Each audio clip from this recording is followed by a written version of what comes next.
Hello everyone, welcome back to English achievers. और आज का हमारा टॉपिक है इंटीग्रेटेड ग्रामर एक्सरसाइजेस पार्ट 2। तो सबसे पहली बात तो आप इस वीडियो को एंड तक देखना, बिकॉज एंड में मैं आपको कुछ बोनस टिप देने वाली हूँ। सेकंड थिंग क्या है कि आपको सबसे पहले अपने पैसेज को पूरा पढ़ना है, क्योंकि उससे क्या होता है कि एक बार अंडरस्टैंडिंग बन जाती है टेंसेस की या फिर कोई भी प्लॉट जो कि इसके अंदर दिया गया है। अगर ये बिना ऑप्शंस के है तो आप उसको फिल करने में आपको बहुत हेल्प रहेगी। अगर ऑप्शंस के साथ है तब भी आपको पढ़ना है, क्योंकि टेंसेस का इसी से हमें पता लगेगा। तो शुरू करते हैं। माई English is really getting better. I dash bracket में try to learn the language since 1985, but only recently I have been able to make some real progress. By the time I started high school in 1988, I study the language for almost 3 years, and however, I was only able to introduce myself and utter a few memorized sentences. For a couple of years, I struggled through grammar and vocabulary lessons, which made absolutely no difference. Nothing worked, so I decided to study abroad. आगे समझ क्या है इसके अंदर कि जो भी author है, जो भी राइटर है, that he is telling about his English learning. Okay, तो my English is really getting better. I dash to learn the language since 1985।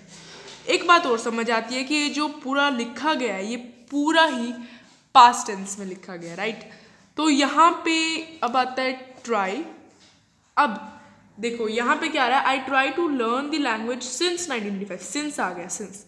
या तो आप यहाँ लिख सकते हो I have been trying to learn language, ठीक है। सेकेंड थिंग आप क्या डाल सकते हो कि that I am trying to learn, because जब भी आप टेंसेस करते हो तो अगर आपने अच्छी वाली प्रैक्टिस कर रखी है तो देन यू मे नो कि यहाँ पे एम भी लग जाता है।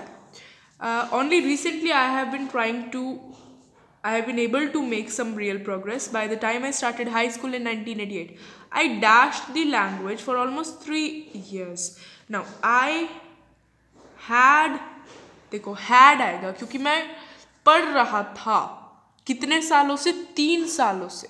मीन्स मैं उस टाइम तक 1988 तक मैं पढ़ रहा था, तो यहाँ पे पास्ट परफेक्ट आएगा।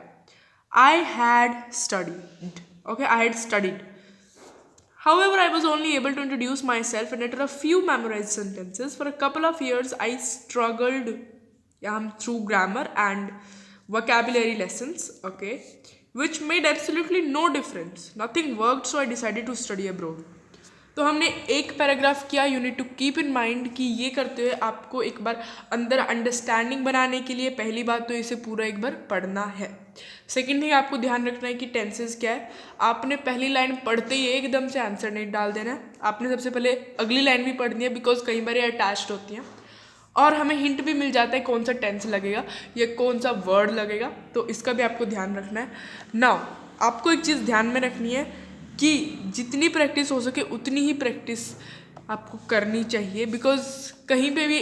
और इसकी एक और बात है, जैसे कि आप पेपर में अगर कंफ्यूज होते हो तो आपने बिल्कुल ज़्यादा ओवरथिंक नहीं करना है, बिकॉज ओवरथिंक करोगे तो आपका डेफिनेटली आंसर गलत हो जाएगा। सो आपको जो आपको फर्स्ट थॉट आती है आपको वही डालना है। I learn it from my teacher and it is real experience, तो आप इसे ट्राई कर सकते हैं। Now I will give you some practice also. You can do them and give your answers in the comments.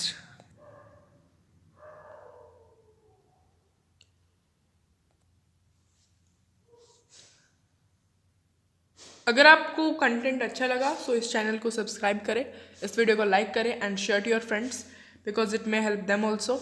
So have a good day ahead. Thank you.